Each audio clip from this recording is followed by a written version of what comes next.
Yes, and we've got numbers are clicking up very rapidly too.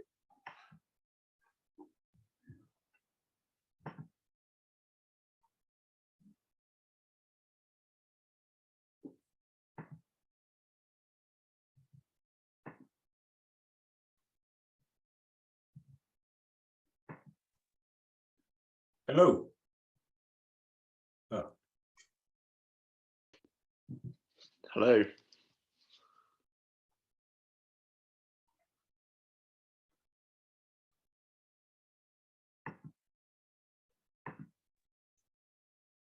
Sorry about that. Are we there now? Yeah, I believe you're live now, Kevin. Brilliant, thank you.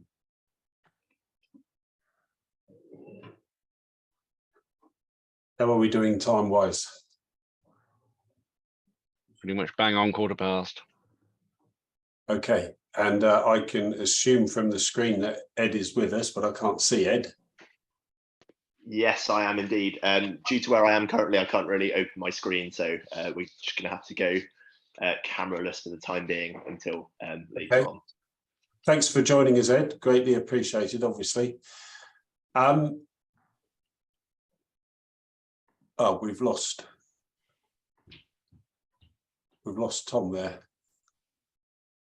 I'm still here, just camera off. Okay, brilliant. Okay, I just beholds me as branch of the EPS chair to just welcome everyone to today's meeting, and especially to welcome Ed, our speaker. I'm aware that it's 2:15 or thereabouts. I don't quite have access to the numbers of people in the meeting, but I guess if everyone's happy, Tom and Peter mainly, I should hand over to Ed to take the floor. If anyone hasn't got any other comments. No, brilliant. Okay, well, thanks very much, Ed. Thanks for agreeing to host today's session on behalf of the South East branch of the EPS. As I say, many thanks for joining, and many thanks to everyone who has put themselves forward to participate in the webinar. And thanks very much, Ed. No worries at all. So the way it's going to work, this is I'm quite a chilled out briefer. So I know there's going to be quite a lot of information throughout the presentation. So if anyone does have any questions, please just pop your hands up or put something in the chat, and I'll try and answer it as best as I can. So just a brief bit of context, I'm Lieutenant Ed Dawson from 251 UK Ops Signal Squadron. What we do is we provide communication for a variety of UK Ops, which I will go into some detail with. Obviously, with some of the details, I can't divulge too much information, number one, due to clearance, but also due to the nature of this video call. So if we go to the next slide, please. So what I'm going to cover is our kind of mission, how we're tasked and taskings, a brief overview of some of the ops itself and how we support those. And I think the big one, which is pertinent to all of you, is the capabilities. And then, as I said, if there's any questions, please ask throughout. But if you do have any dying questions that might require a more lengthy answer, please save them to the end. Next slide, please. So 251, our mission is to provide extremely high readiness, secure information communication services to support UK Ops and other governmental departments, essentially. So that's going to be the bit that's pertinent for this brief today. When I talk about extremely high readiness, we hold a number of different vehicles and platforms at different levels of readiness, depending on what mission they're aligned to. So, for example, one of our lowest readiness is an hour's notice to move, and what I'll do is I'll discuss this in a bit more detail later, and so you can take that planning consideration into something if you want to take that on later on. It's my understanding that some of you may have an interest in how we do the whole comms piece and how we go from flash to bang, but I'll describe this in a bit more detail in a bit. And then other government departments, I'll cover this in a bit more detail later, but that's mostly the police, fire service, so on and so forth, and others, but we'll move on to that. So next slide, please. So as I discussed, this is kind of where we sit. So looking into the red bit in the center of the Venn diagram there, That's the technical response force. That's one of the components of other government departments that we work for. So as you can see, we've got the military there, we've got the scientific through the Atomic Weapons Agency and DSTL, and then also we've got the emergency services. So as you can see there, there's the fire service, the police, and other government departments. So in this context, what I'll kind of use this presentation to do is talk about it from a CBRNE environment. So a CBRNE is a chemical, biological, radioactive, nuclear, and explosive device. So that's one of our missions and tasks, and how we all then kind of slot into that, the bigger picture. As you can probably see, it's a bit of a mishmash of different government agencies, different operators, and how we would all work in that scenario is a bit obscure, but I'll elaborate on that in a bit. So next slide, please. So capabilities, so we have 3 different platforms on capabilities. I know that one of the big questions is how do we go from flash to bang? So for you guys, I'm not sure if you hold any communications capabilities. So these are our different platforms, as I said, and each platform has a different role aligned to it.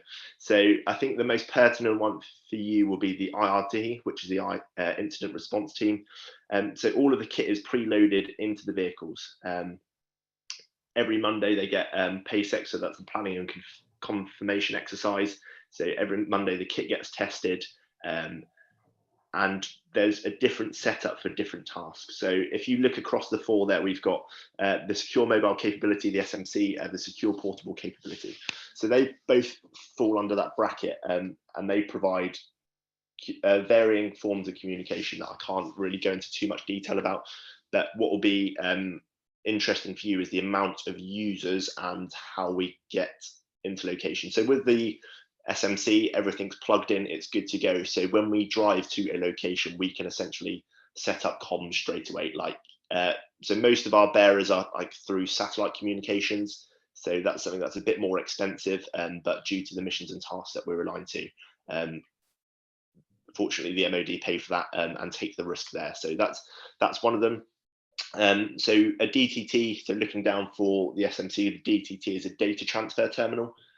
So due to the nature of some of the communications that we conduct, we need to transfer what we call dirty information into clean information, and we use a data transfer terminal. So from an emergency planning society perspective, we would transfer imagery, documents that might be official sensitive personal, and that kind of nature from one platform to another to ensure that there's no cross-contamination of information, which could potentially breach our secure communications. We've also got a VTC, which is a video telephone communications. So that's literally just a giant Skype meeting. And then we've got 2 phones of varying sorts. So we've got the secret capability on that, on some of the platforms, and also just generic phones. With these platforms, if we look at the SPC, the portable capability, and the IRT, you can probably see that they've got external generators. So with a lot of our kit, it's entirely reliant on the skill and adaptability of the individuals who are crewing that platform. So each crew is only consists of 2 members. So what they'll do is they'll go to a location, they'll then set up, and dependent on what they then use, they can then be self-sufficient. So with the portable and the incident response team, the IRT, they can go to a location, they can pull up, they can then plug in. So if there's a building of opportunity, they can then go in and use that, use the power, use the Wi-Fi, use the infrastructure within the building. Or alternatively, they can go to a car park somewhere and set up using that external generator. So through that kit and equipment, we're still able to meet our missions and tasks and are able to adapt to the location. From an emergency planning society perspective, it would most likely be a building of opportunity, kind of go in. So go in, use the power, use the infrastructure, dependent on what you want to do. And there's no requirement for you to have secret comms from my perspective. You would probably just use a bog standard router that plugs in We have specific tools that can conduct a PPA called a path profile analysis, and that means that we can check whether we're getting accurate satellite communications in. With you, I think the more suitable workaround solution for that would be just a normal plug-in router. So it's something that can be purchased, privately purchased, and it just relies on cellular, essentially just mobile phone communications. And through that, you can then conduct your analysis on Google and basically just go, okay, is my phone going to work in this location? Okay, well, perfect. Then we're going to have internet. And then we're able to plug in X amount of laptops, which will allow X amount of users. So for us, with our data terminals, we're roughly looking at 1 terminal to 10 people. And it is dependent on how much space we've got. So people will hot desk and jump in and jump out, but we kind of scale for a 1 to 10. So if we've got a large building, we can have potentially 40 people using terminals, and we can scale up and scale down as need be. Or we can send as many vehicles as we need. So it is entirely scalable, but I think for your kind of planning consideration / operational output, yeah, you can have as many terminals as you want, and it will probably be a building of opportunity using all the good stuff I've just previously talked about. Has anyone got any questions so far? Because I know that I've absolutely waffled then and spammed people with a lot of technical chat. So yeah, if anyone's got any questions, I can see one question already. So yeah, we do have airwave capability. Yeah, that's something that we're still operating with, and it is quite effective. With the interoperability with the police, we do kind of jump on the same net, and I'll kind of discuss this in a second as well. But yeah, we do include airwave radios.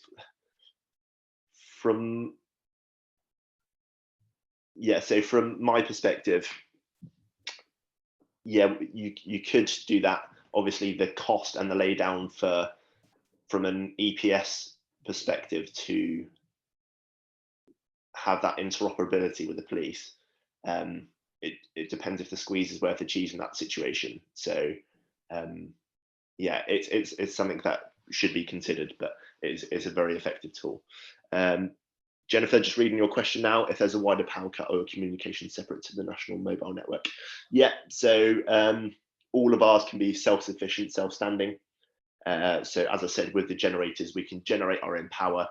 We then rely on SATCOM, and we also then have our own bearers. So everything plugs into one system, and it's all interoperable. So we then have our own, our own kit and equipment, which would then allow us to then be separate. From an EPS perspective, it's difficult because I can understand some of the stuff that you may face. So if there's a power cut or if there's flooding, obviously cellular communications are going to be difficult. But I know that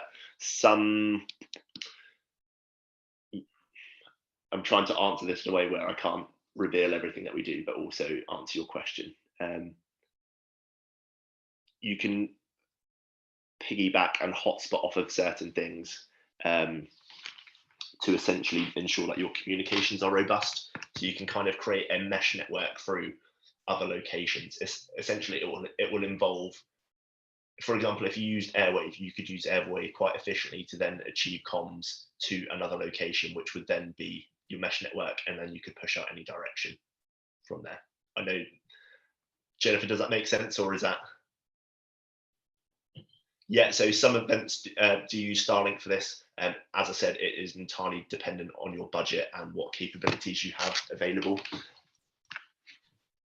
Right, has anyone got any questions there? No. Content. Next slide, please. So deployability, this is the big one for us, and the big things for us are speed, accuracy, and effective and robust communications. So with our crews, normally each crew is only 2 personnel, so there's normally one who's the commander, one who's the crew person.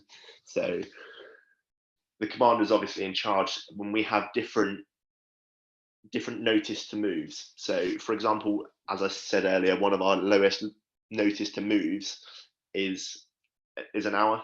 So we have two things: we have a notice to move and a notice to effect. Yeah, so notice to move and a notice to effect. So if you're on an hour's notice to move, you're then on 30 minutes notice to effect. What that means is when the balloon goes up, the two crew, or however many crew the mission or the higher formations dictate, will then go to our HQ location. Then they'll have the receipt of orders, which is the RU. So they will be tasked, this is your mission, this is your task, and they'll get a rough brief on what the scenario is. So before they know, before they arrive at the situation, they know what kind of situation they're going to face. So what kind of communications they're going to need, what level, for how many people. So this is something that the crew is very, very aware of, and they're very well trained in. So once a month, they'll have like a practice exercise. They'll have a call out where they'll go to a location set up, and then they'll operate the kit and equipment to check that it's working, but also check the deployability and accuracy and speed of what we're trying to achieve. So as I said, 1 hour's notice to move. Within half an hour, they're receiving their orders. At the 1 hour stage, or before, if possible, they will then deploy. So they'll be straight in the vehicles, and they'll be out of the door. Dependent on the tasking, sometimes we get told what the tasking is before, so we're well informed, so we can scale up our kit. I've been on a few deployments where all we've needed to do is take one laptop, a few bits and bobs, and then use a building of opportunity for an end user and go in and basically just make sure that this bit of kit works. So it doesn't have to be all singing or dancing. If you do get the forewarning, yeah, you can scale up and scale down as needs be. So looking at the timeline, so what I've got there is arrive/IOC, so that's your initial operating capability. So for this, I've used an example of something that we've done before. So going to London with a rough fudge of an hour and a half.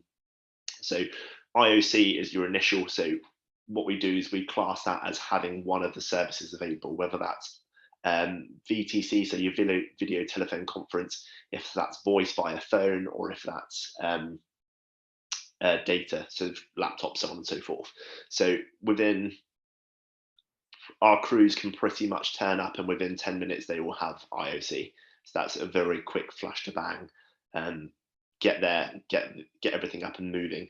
Obviously the crews are very well rehearsed and prepped for this all the time, so it's not difficult for them to find access points or get the internet up and running, so on and so forth. So they're very good at that. And then within an hour, so an hour is the gold standard, they'll be at full operational capability. So that's not just having one laptop, that's having the full plethora of, for example, seven laptops, 7 data terminals, the phones up and running, and your video telephone conference as well. So that's the gold standard.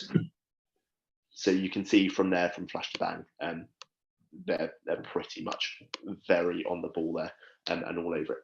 And then when we go from the full operating capability into the teardown or reconstitution, we then move into the sustainment phase. So for our crews, they're able to basically get into a work pattern where they can remain there for 72 hours. So all of our crews will carry rations that will see them out for 72 hours until they can conduct like a relief in place, or they could be replenished, or whatever they need to be. So what they'll do is immediately as they turn up, they'll then get into a working routine, whether it's 4 hours on, 4 hours off, but that will be then for the next 72 hours. And that's where the commander then decides what kind of working pattern, if he wants a 12 hours on, 12 hours off, dependent on the task, or do they double crew and call and say, look, this is far out of our requirement, we require more people to then come and support us.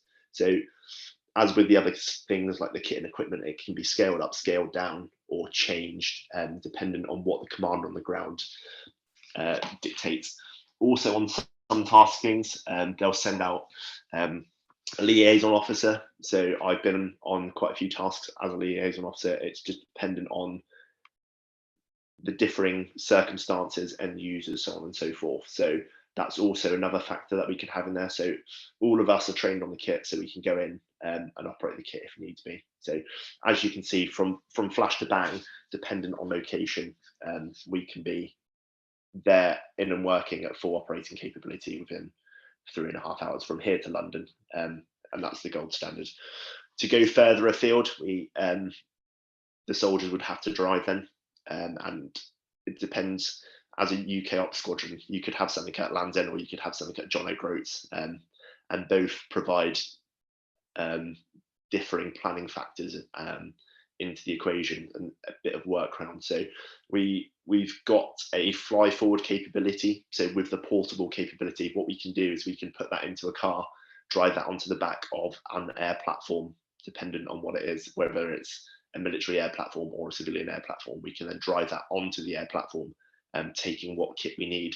And as they begin that journey and land in location, wherever that may be, another unit can then be pushed forward to help support. So there is flexibility in the plan, and that's one of the beauties of the kit. You can always chop and change. So yeah, flexibility is, there's a saying that we have, be fluid because flexible is too rigid.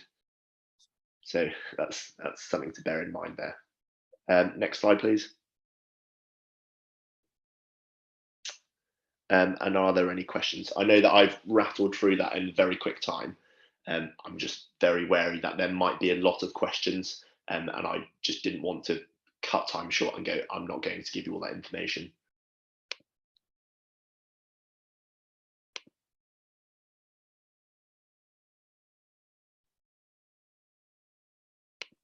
Kevin, you've got your hand up.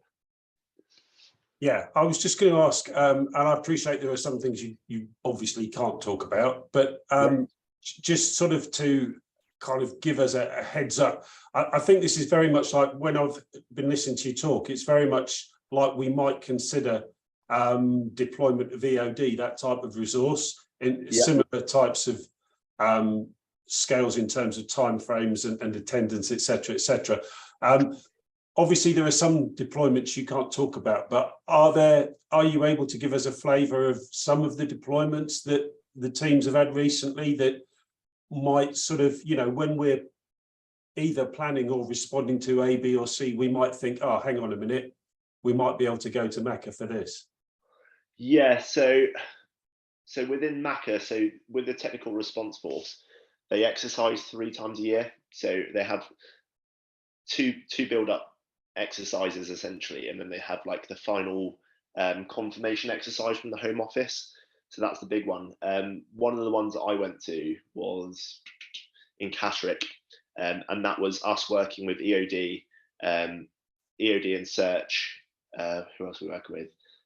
The Atomic Weapons Agency, DSTL. So it was an all singing, all dancing exercise, and essentially you get put through a number of different scenarios. So one of them was, I'm just trying to work out the best way to say it. So one of them was a mock IED that was made by someone, and it was within a military. So it was within like a military village. That was no one there. So it was like, oh, this is a bomb maker's house, and they've left this device in there. So working not just with like EOD, but there was also the GeoCell who were producing the mapping, and they also look at what's the fallout and what's the closest village nearby where we have to evacuate, and all these other planning considerations that we take into account. It's not just oh, look, there's a device here and we need to go and practice. It goes through the full rigmarole of going, okay, this is the end state. What other factors do we need to take into account? Okay, well, the device is near this piece of infrastructure, which is then too close to this, or the wind's blowing in this direction, which means that's the closest village, or so it isn't just a one-trick pony. It is very dynamic, and it does then lend itself to a real life situation where you do have to employ these kind of thought patterns or these deductions. I hope that was helpful. Yeah, it was. I think I was just trying to sort of, where I was trying to get to was, we're always told when we're considering sort of applying for MACA through our local resilience forums or wherever, is that, you know, what we shouldn't ask is what we want, but we should talk about what we're trying to affect, what we want help with, where we'd like to get to, and that's great, and I understand why that's asked for, but it's helpful for us to have some understanding of what might be available that's able to influence that, and that's what gave rise to my question, really. But yeah, thanks, that's helpful, thank you. No worries. Gregor, I'm just reading your question at the moment. Do you aim to help defence plug into multi-agency response at operational or tactical level?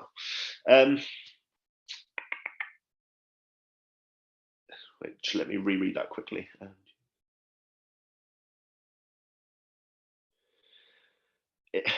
It's a bit of both. So I know this is going to be a bit of an awkward one to answer as well. It is both at the tactical level and at the operational level. So the users that we operate our platforms for can be high-ranking government officials. So a lot of it is on the ground where the commander needs to pass essentially tactical information from, let's say a subunit commander needs to pass tactical information about an IED in a location to his one-up, so his commander. Yeah, so we can affect that and we can pass that on, but also if there is something that is a lot bigger than that, we can tap into other agencies as well. So with us, it's not just a one-trick pony. We don't just sit there and just do things at the tactical level. We can affect stuff at the operational level. There's some very interesting stuff going on at the operational level as well currently. Unfortunately, I can't talk about it. It is something that is very interesting. But yeah, through the breadth of the platforms that we've got, we can offer both. I hope that was an okay answer. Martin, would you like to go next? You'd like to unmute Martin Wilkinson? Thank you for the prompt. Martin Wilkinson, I'm in East Midlands branch, so thanks very much Southeast for inviting other members of the society. I am ex-Signals and I chair the Lincolnshire LRF Telecoms subgroup.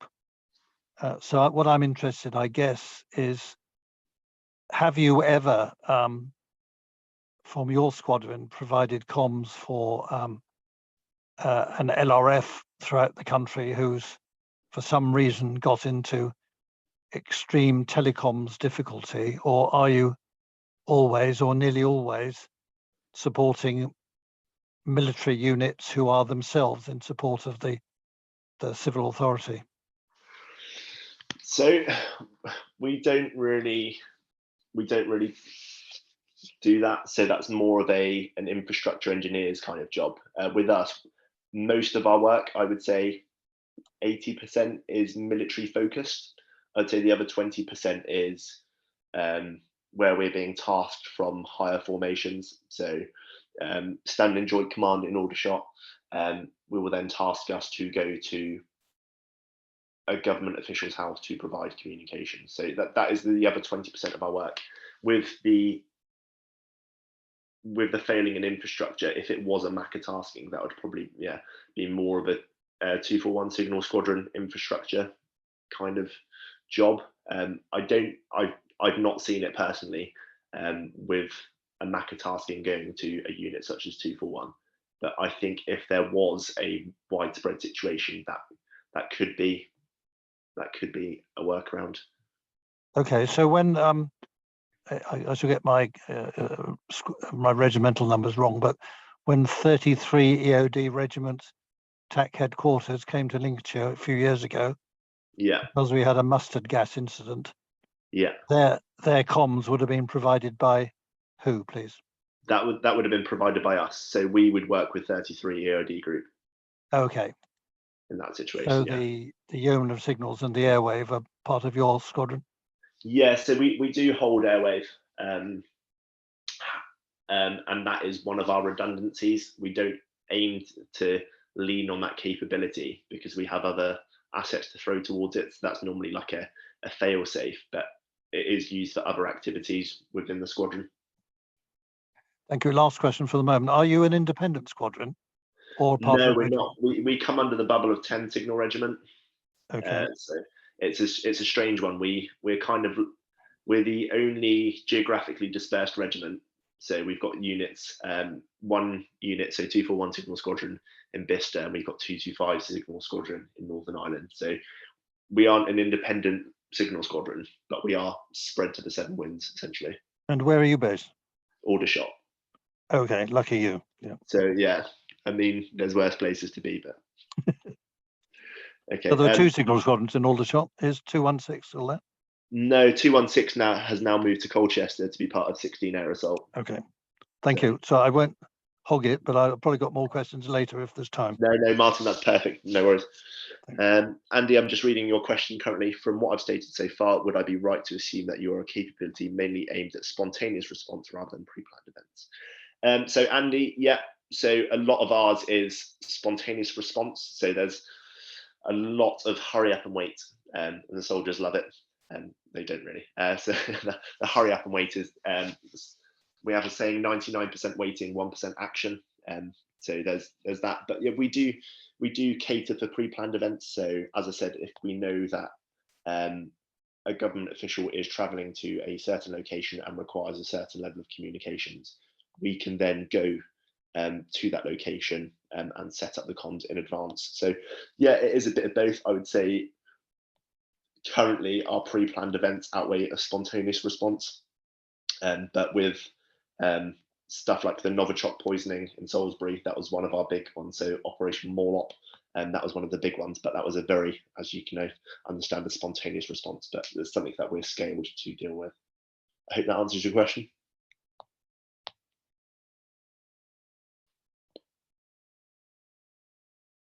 Cool. Is there any more questions? I'm happy to hand back to the colleague from Lincolnshire if they had more questions. Yeah, There is a written question there from Pete Morris, if you want to take that one, and then just having a read.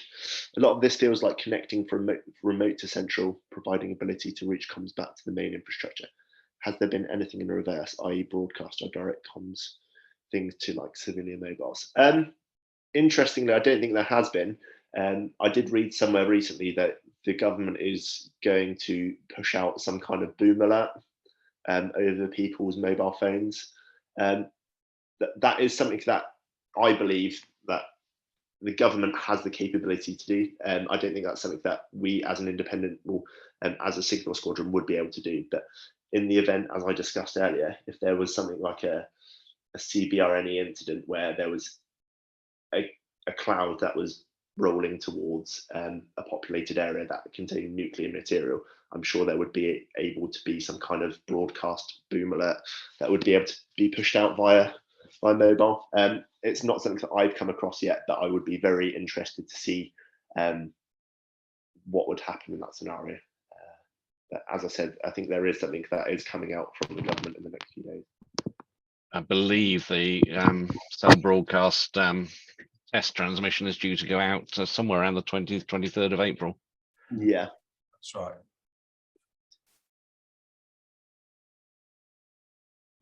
Okay, I'll ask Martin to unmute again then. Thank you. I was trying to talk to myself again.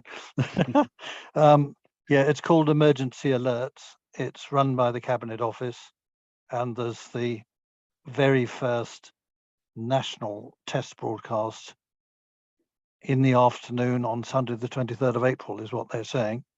And everyone will get a siren and a message on their mobile phone if it's switched on, unless they have deliberately disabled that capability on their phone.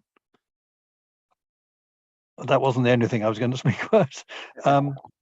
Yeah, just to say, somebody has just put the link in the Q&A, so I've copied it in the chat so people can see the news article about that. Thank you. If you can say, Ed, do you just use Skynet or other satellites or a mixture? So the principal one we use, is Skynet. I can't really talk about it too much, but that's one of the ones we do use. So the SATCOM is quite a robust, as you probably know, SATCOM is quite a robust way of securing communications. It can be temperamental sometimes, but so we have a thing called a PACE plan, which is the primary, alternate, contingency and emergency. So if the primary does go down, which is SATCOM, there's always 3 other ways that we can pass communications out if needs be. Thank you. Your notice to move is an hour or half an hour. That presumably means you've got soldiers dressed in the restroom with vehicles outside ready to go at short notice. Is that right? So with our communications, because most of it's discreet, we don't. So all our soldiers have to be. They can be within their houses. They can be within. They have to remain within half an hour at work. Okay. So they'll normally just arrive in civvies with their kit. So they'll have a pre-packed crash bag, good to go. And when the alarm does go off, their crash bags are already loaded into the vehicle. So when they turn up on the Monday and they hand over shifts, all the kit's packed and ready to go. All they need to do is get into work with the phone to receive their orders. In green or in civvies or either? So they'll come in civvies, but they'll have a set of kit loaded onto the vehicle itself already. But if you're once you actually deploy, do you always deploy in uniform? What do you wish to say? No, Okay. so it's normally civilian clothing, and then when in location, it offers the opportunity to do a bit of both.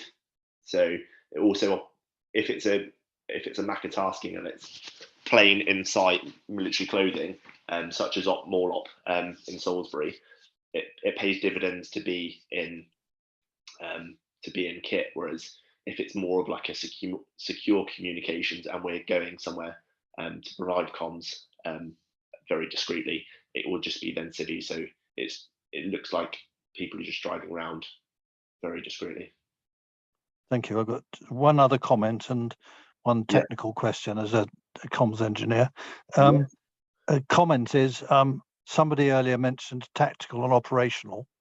Civilian and military colleagues may either already know or may wish to know that the military and civil powers use those terms differently. Going from top to bottom, strategic is the top. For civvy, the middle one is tactical, the bottom one is operational, whereas for military, strategic, operational, tactical. Everyone may know that, so my apologies if you already did. My technical question is, you mentioned PPA. Why would you need to do PPA? Are you doing radio paths or radio relay paths? Because you don't need it for satellite. So it's dependent on, so PPA is more of a generic term that we use now. So it is dependent. So with a lot of the SATCOM, we can basically shoot a direct line of sight towards the satellite. Whereas with the airwaves, so on and so forth, we just basically use a tool which essentially does a PPA-esque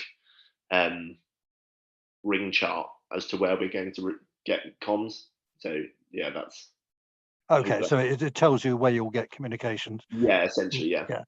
And it's all software programs these days, so it's yes, it is. Yeah, so easy peasy for you guys. Yeah, exactly. Okay. We just roll up, put the windows down, communications in, and that's us good to go.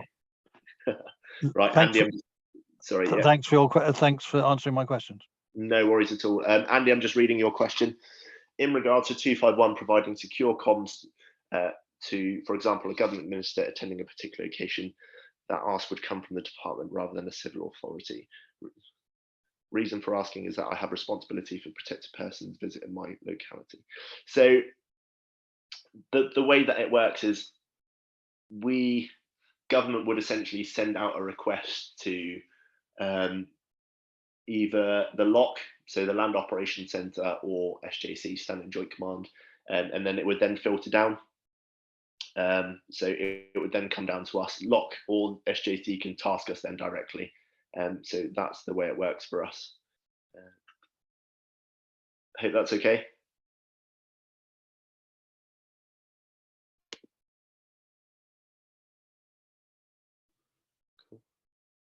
Excellent. There are a few thumbs up coming through, so it looks like you're answering the questions well. It doesn't look like we've got any more questions at present. Fantastic. Thank you everyone for having me. I hope that I've managed to answer any questions that you've had. If you do have any further questions, please feel free to contact me. What I'll do is I'll pop my email address into the webinar chat so people can have access to it. But yeah, if you do have any questions, please feel free to contact me. I will, as with this presentation, I will try and answer it as best as I can with the information that I can give people. But yeah, that's it from me, pending any further questions. Ed, if there aren't any further questions, can I just say thank you, firstly for giving up your time, and secondly for a very interesting discussion and presentation. Obviously, I'm sure we fully appreciate the constraints you're under. So you know, thanks for managing to give us the information you have, which is greatly appreciated. We've managed to have, I think, around a good 50 people from across the society here today, and it's really interesting to be reminded of one of the things that are kind of out there that I know for certain that I didn't know a lot about. So it's been really helpful and interesting. So thanks very much for your time, and thanks also to everyone who's attended. Thanks very much. No worries, Kevin. Thank you for having me. Thank you. Thanks very much. Cool. That's it from me. Thank you very much, everyone. And I hope at some point, if we do meet at an event, hopefully not an emergency, we'll be able to touch base. But take care. Thank you very much. Great. Thank you. Tom, do you need me to stay on, or you just close it down? No, thank you very much. Thanks. I'll wind it down. Yeah, I do appreciate it. Thank you. Thanks for giving no up. problem. Cheers. Cheers. Bye-bye. Bye. Bye-bye. Bye. Thank you, Peter.